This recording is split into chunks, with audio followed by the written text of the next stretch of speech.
Hello student, welcome to class 11 accountancy, and beta our chapter is going on introduction to accounting, and in this chapter we have completed meaning of accounting, characteristics of accounting, branches of accounting, advantage of accounting. In last lecture we have discussed about branches of accounting. There are many various type of accounting. According to the purpose accounting is done. So various branches of accounting are there, and last lecture we have discussed about financial accounting, cost accounting, management accounting, and one more accounting, social responsibility accounting, that we have discussed in our last lecture. And today we will discuss about accounting. It is a science or it is a art. Some people they are saying it is a art, and some they are saying it is a science. So बेटा accounting it is a art as well as it is a science. ये दोनों है, ये art भी है और एक science भी है.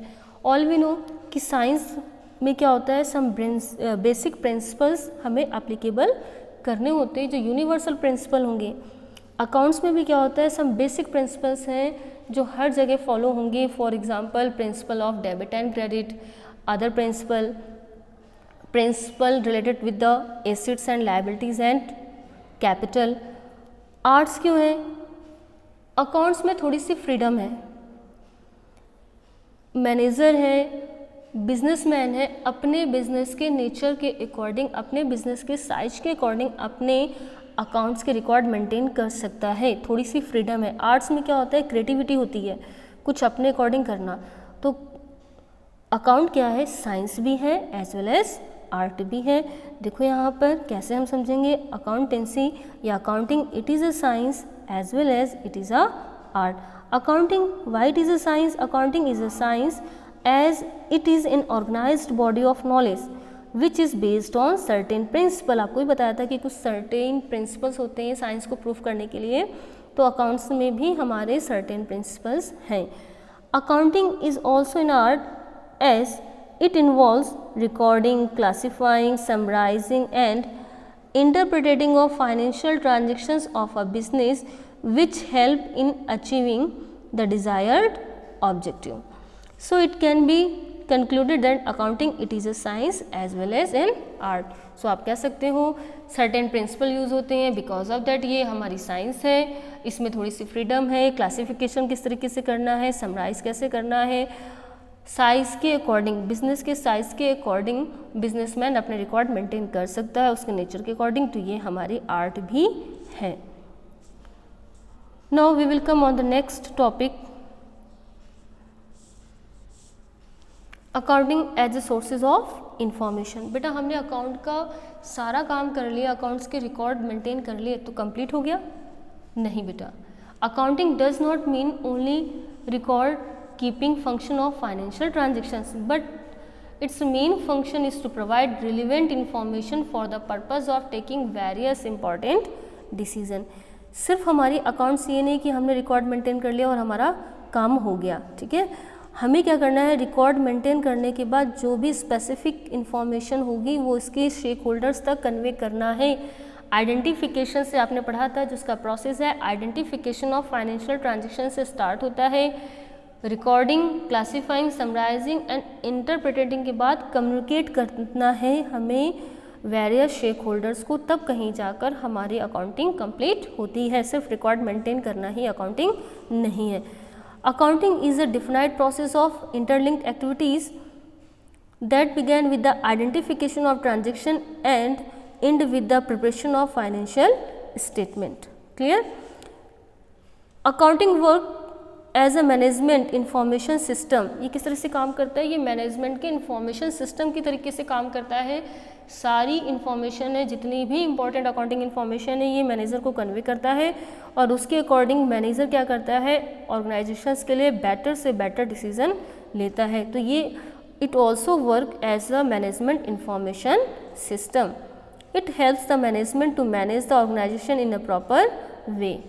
जब डिसीजन प्रॉपर से लिए जाएंगे, सारी इन्फॉर्मेशन, फाइनेंशियल इन्फॉर्मेशन हमारे पास प्रॉपर तरीके से होगी, तो उसके अकॉर्डिंग मैनेजमेंट है बेटर से बेटर डिसीजन अपने ऑर्गेनाइजेशंस के लिए ले सकेगा. ठीक है। तो बेसिक अगर हम बात करते हैं accounting as a sources of informations में हमारे क्या क्या पॉइंट्स आएंगे। It is clear from the above discussion the financial transactions and after the follow the process of recording, classifying, summarizing and interpreting the recorded transactions to communicate the result of these record transactions in the form of accounting information। बेटा simple सी language में ही समझिए, हमने identify किया, classify किया, उसको summarise किया, उसको record किया, उसको इंटरप्रेटेट किया, कम्युनिकेट किया, ठीक है। तो क्यों इतना सारा हमने काम किया।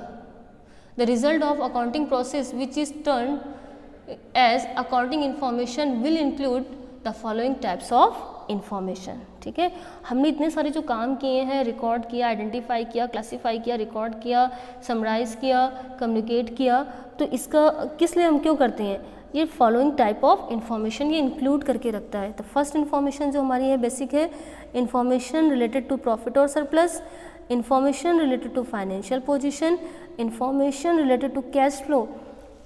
अगेन हम बात करते हैं फर्स्ट पॉइंट में इंफॉर्मेशन रिलेटेड टू प्रॉफिट और सरप्लस।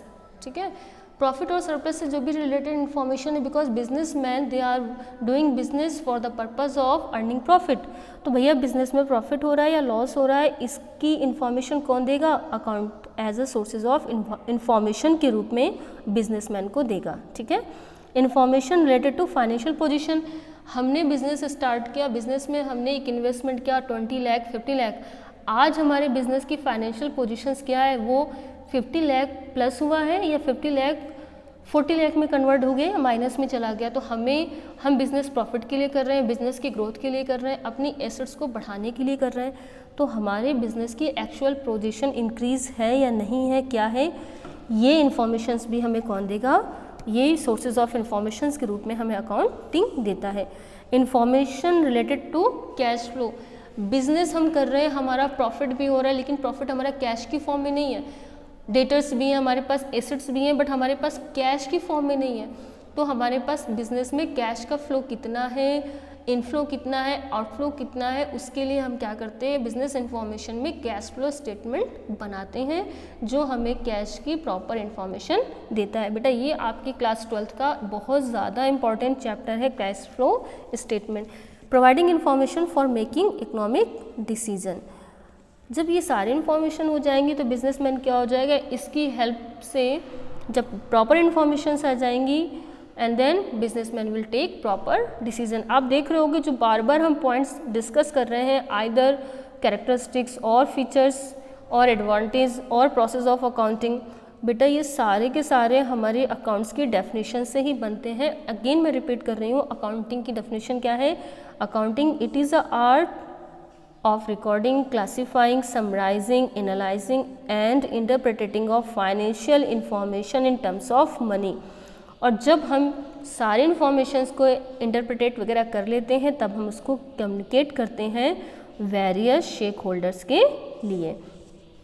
फिर हम बात करते हैं ये यूजेस हो गए हमारे, तो इनको यूज़ कौन करता है, accounting as a sources of documents जो है हमारा, अब इनको यूज़ कौन कौन करेगा, who will use accounting information.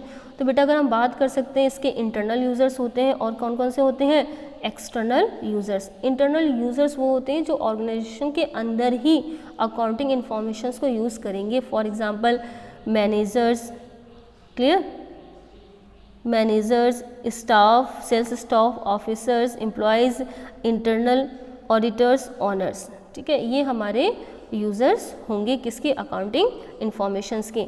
Management क्यों करेगा, फिर वही पॉइंट्स आएगा, जब मैनेजमेंट के पास प्रॉपर इन्फॉर्मेशन होगी अबाउट डेप्ट की, एसेट्स की, लायबिलिटीज़ की, प्रॉफिट कितना हो रहा है, तो मैनेजमेंट उसके अकॉर्डिंग बिजनेस को उनको ग्रोथ करनी है, नया बिजनेस खोलना है, इन्वेस्टमेंट कहाँ करना है, इसके अकॉर्डिंग मैनेजर डिसीजन लेगा। एम्प्लॉयज़,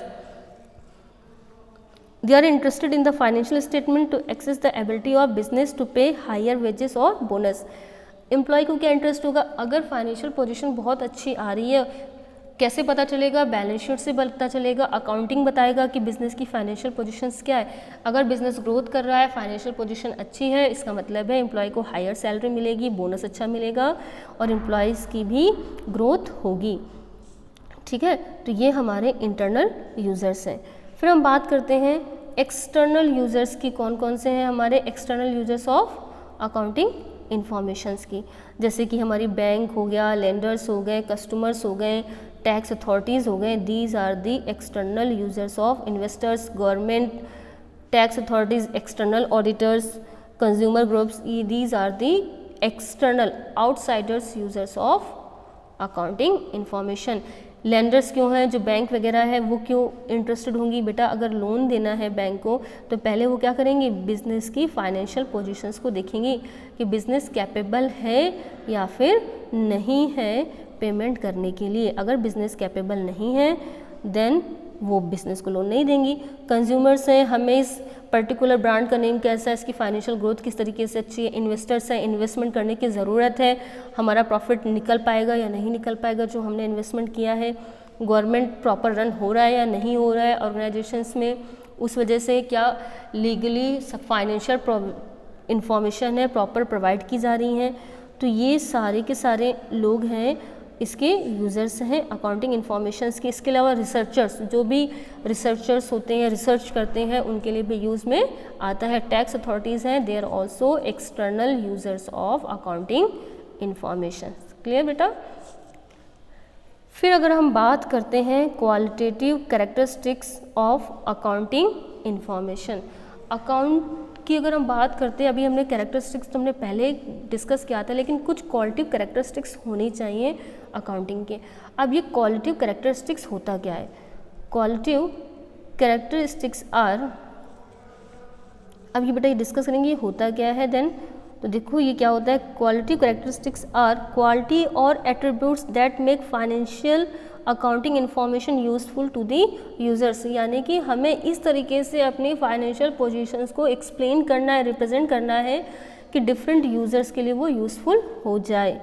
अब हमने सारे के सारे 8, 10, 15, 20, 50 सारे के सारे रिकॉर्ड को हमने डायरेक्टली प्रेजेंट कर दिया बिना समरी की फॉर्म में, तो क्या सारे के यूज़र्स के लिए वो यूज़फुल होगा, नहीं होगा। तो हमें इस तरीके से प्रेजेंट करना है, वो हमारा रिलायबल भी हो, कंपेरेबिलिटी भी हो, अंडरस्टैंडेबिलिटी भी हो, उसमें रिलेवेंस भी हो, ताकि ईजिली अंडरस्टैंड सबको आ जाए। The objective is to ensure that the information is useful to the users in making economic decision. इस तरीके से हमें प्रेजेंट करना है अपने अकाउंटिंग इन्फॉर्मेशंस को ताकि वो काम में आ जाए।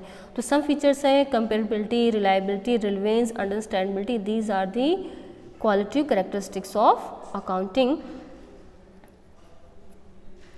रिलायबिलिटी मीन्स क्या होता है बेटा कि रिलायबल है, कोई चीज़ रिलायबल है, जो हम इंफॉर्मेशन ले रहे हैं क्या वो सही है, क्या वो राइट है। तो then accounting information must be reliable. Reliability implies that the information must be free from material errors as and personal bias and verifiable। ठीक है।